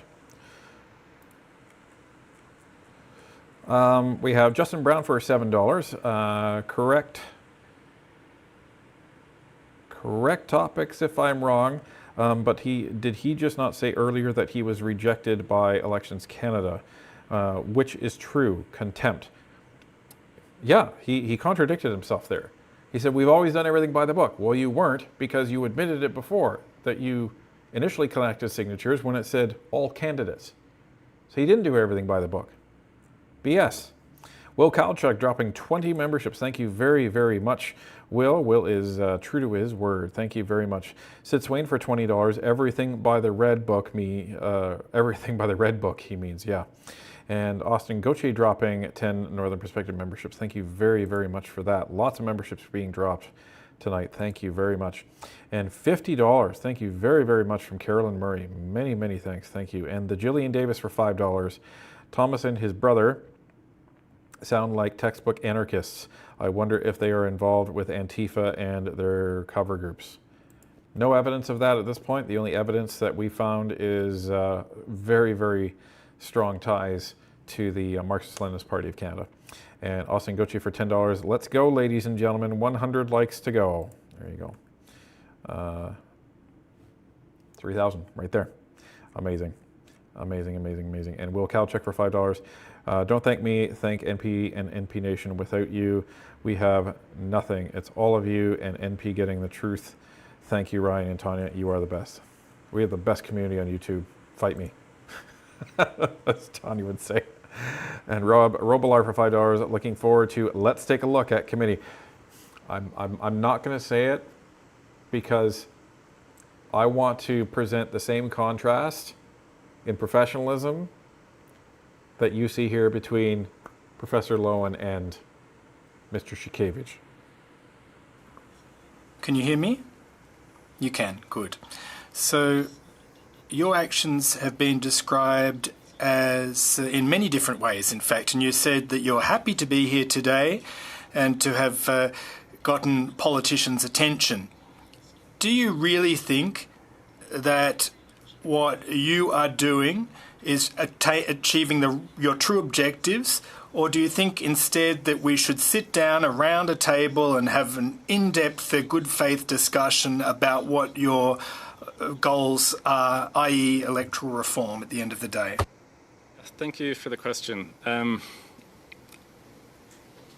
This committee has mandate over election law and conflict of interest, so yes, this is the perfect place for you all to be discussing whether or not it's appropriate for MPs to be writing the rules of their own elections. Totally didn't answer the question. I'm okay. It's okay. Thank you so much, Madame Briere. I will exercise my ability as chair to ask a question, and it's picking up on what Mr. Culkins was alluding to with appointing people who would seemingly not be accountable. I know in our system, and I think you even spoke about it in terms of the Elections Canada being respected. Ironically, folks, maybe the most important question in the entire committee comes from the chair, Liberal chair. Pay very close attention. Executive appoints a nominee to be the head of Elections Canada, and an organization that's independent like the RCMP is appointed and then is accountable to Parliament. It worries me that you're proposing an agency that may not be accountable. Who are these individuals who would be appointed to this committee? I guess is my question, if it wasn't going to be politicians or the executive who was going to make that appointment. Yep, that's a fantastic question. I'm not a policy expert. It's very obvious to everyone that it's inappropriate for conflict of interest for MPs to be in charge of it.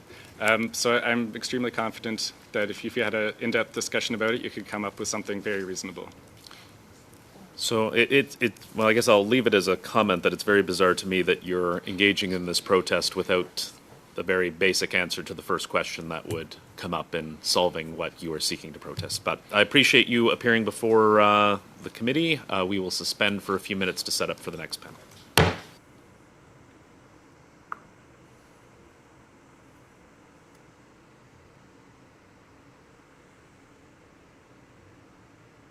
Right there. That one question exposes the entire charade. You've been doing this for 6 years. 6 years. What do you propose? Well, the same people that I'm saying are corrupt and the same people that I'm saying, are doing this in their best interest, I'm sure you can come up with something good.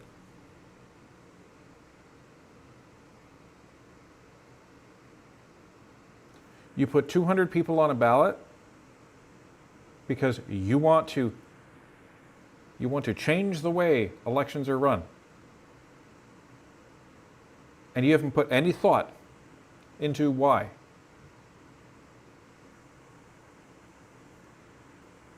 So, what that just revealed is that, in my opinion, they're not doing this for electoral reform. They're doing it to cause damage to the electoral system. And if you listen to any of the propaganda that's on the Marxist-Leninist Party of Canada's website, kind of makes sense. And if you listen to any of these terrible songs that the famous Sandhogs make, kind of makes sense. So, dude, you've completely demolished yourself by attending committee, and he's probably walking away saying, "I owned all of those people. I'm so smart." You were not the smartest guy in that room, and you're probably going to regret it, because the legal system doesn't like being made fun of, and it doesn't like it when people completely violate it. And dude, this is why they're going to come for you, because you've admitted to things in committee. Problematic. So have fun with that.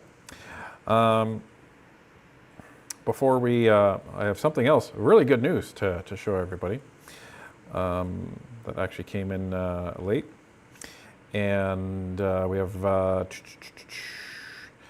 Damien McNeil, tuning in late, just seen Coop Dog tear into Buddy over being in contempt. Coop reminds me of Gru's dog in the Minion movie Vicious. And Rob Robillard for $2, but you want to. Yes, I do want to. I do want to say, yeah, let's take a look. And Austin Gauthier dropping at 20 memberships. Thank you very much. And Jeanette, Patricia, and May for $2.79. Thank you very much for that. And another $14 super sticker with a lemon character laughing out loud. Gotta love it. And Ryan Lavely for $2. I watched MP break this story, and it was amazing. It was definitely something when that happened. So and who knows if this is the end of it.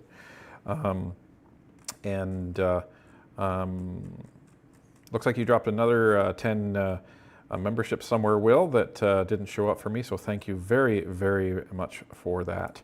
Much appreciated. And Trish Pearl for $2.79. That idiot was proud of their 0 vote candidates. Yes, he was. He goes on, or yeah, he was saying that it was great. Not serious at all. But I mentioned good news. So, we've been watching the Nanos polls, everybody. And Nanos polls very liberal, right? Well, another poll came out from them. And this was interesting. But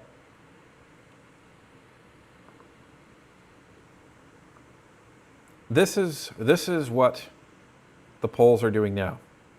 Ladies and gentlemen, we finally have an intersection in the polling aggregate where the Conservatives have crossed above the Liberals in the polling aggregate. And this is significant because Nanos, as of October 3rd, has the Liberals below 40% for the first time since before the federal election. And their lead, if you look at their historical numbers all the way back to August, it was all the way up to 10.9. And then it drops and then it drops and it drops, and it dropped to 4.1 and it's dropped to 1.2. So even the Liberals, liberal favoring pollster almost has the Conservatives in the lead, folks. So very interesting how the polls are trending. And this is in spite of Carney trying to tell everyone we have the best deal in the world. This is in spite of Carney, trying to make all these announcements and going on his European tour. Hasn't mattered, hasn't slowed down the momentum change one bit. So that's some good news. That's some good news at the end of the day. But I'm not going to keep everybody for a long time because everyone's pretty tired. So am I. We have a member comment from Eric Campbell, member for 10 months. Typical Marxist wants to tear things down with no concept of what to build in its place. Get a haircut and get a real job. And this is what you see from these kids that go to university and college, and they're filled with all this garbage by these woke professors, and they don't even want to finish school, and they want to go and fix the world and tear it down. Well, what are you going to do in its place? I don't know, but it's not right. This is what I mean when I say it's a childish answer. It's garbage. So this is the whole problem. But, ladies and gentlemen, I am so happy to be testifying after this individual. I really am. So I have a lot of material that I will be happy to use if I need it. I don't know if we're going to be putting out like an original video tomorrow, because I'm going to be too focused on rewatching again all of our footage on this to make sure that it's fresh in my mind, to go over all the evidence that we have, go over the opening statement, and then probably watch Thomas's testimony all over again one more time to make sure that that I'm good to go, because I wanna hit this out of the park, folks, because I just think it's disgusting the impact that this group of pranksters is having on our democracy, and it's not right. So, but as Tanya has posted there, and Tanya and I, between us, we will try to post it the day of the hearing, where you can watch it live, and then you'll be able to see it at 9 p.m. I may be half asleep when I'm doing the live stream, but we will do the live stream on at 9 p.m. on Thursday evening to cover my appearance at committee, and I can't wait. I really can't wait. It's I think I'm going to have a lot of fun. So, thank you everyone for watching tonight. I'll probably clip a piece of this tomorrow. If you would do us a wonderful favor and watch that tomorrow, that would be wonderful. It's not going to be 2 hours. It's only going to be hopefully around 15 minutes. That would be wonderful. If you wouldn't mind rewatching that tomorrow, just to get it up in the algorithm, that would be very, very helpful to us. Anyway, folks, thank you so much. Thank you to our wonderful moderators. Thank you to my lovely wife who has been moderating this whole time. Love you very much.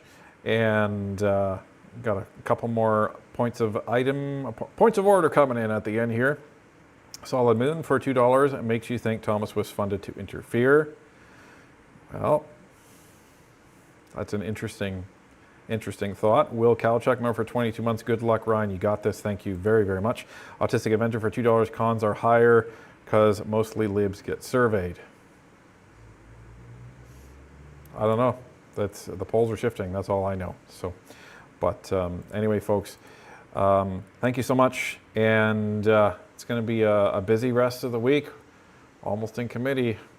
Fingers crossed. And I think that's it for me, folks. So thank you for your support as always. And we'll see you in the comments. Have a good night.